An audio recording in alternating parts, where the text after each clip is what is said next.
अस्सलाम वालेकुम, आदाब नाज़रीन। अराउंड द क्लॉक में आप सबका बहुत बहुत इस्तकबाल है। न थमने वाली जंग अब रुक सकती है।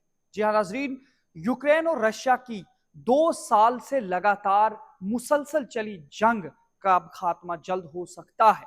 जो जंग फरवरी 2022 में शुरू हुई, जिसके बाद वहां चाहे हम मगरबी ममालिक की बात करें या यूरोपियन कंट्रीज की बात करें, तो वर्ल्ड वार सेकेंड के बाद ये दुनिया की एक बहुत बड़ी जंग देखने को मिली, जिसके अंदर हजारों लोग मौत की घाट उतर गए और साथ ही कई हजार बेघर होने पर मजबूर हुए और साथ ही कई इलाके उजड़ गए।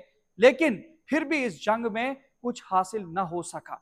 जिस मकसद के साथ रशिया यूक्रेन के अंदर गया था कि वो उस पूरे इलाके को कब्जा करके अपने साथ मुश्तमिल करेगा, जम करेगा, लेकिन ज़ेलेंस्की सदर जो कि यूक्रेन के हैं, उन्होंने इस पूरे मंसूबे को नाकाम और नाकारा बना दिया।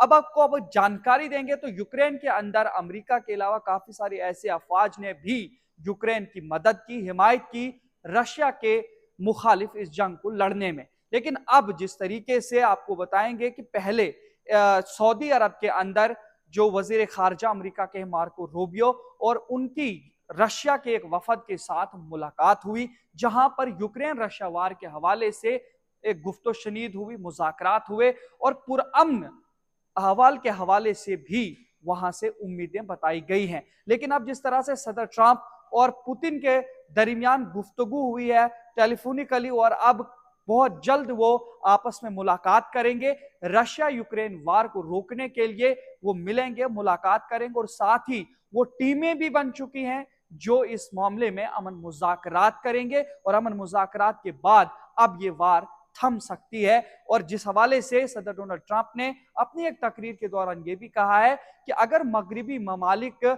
से पूरी फौज हटाने की कोई जरूरत नहीं है, अमेरिका वहां अपनी फौज नहीं भेजेगा। अगर यूरोपियन कंट्रीज अपनी फौज यानी खास करके जो रशिया है, अगर वो अपनी फौज वहां पे या सलामती दस्ते वहां रखना चाहते हैं, लेकिन अमेरिका वहां पे अपनी फौज नहीं रखेगा, जिसके बाद यह अमन मुज़ाकरात तय होने के काफी ज्यादा चांसेस बढ़ गए हैं। आपको इस पूरे वार के हवाले से क्या कुछ ख्यालात हैं? क्या ये रुक सकती है? इसके रुकने से यूरोपियन कंट्रीज के अंदर अहवाल किस तरह से बदल जाएंगे? क्या कुछ नुकसानात और खदशात जो आगे आने वाले वक्त में होते वो अब थम जाएंगे? आप भी तबसरे में हमारे साथ जुड़ सकते हैं। आपके पास जो भी जानकारी होगी कमेंट सेक्शन में हमारे ऑडियंस को आप भी जानकार बनाइए।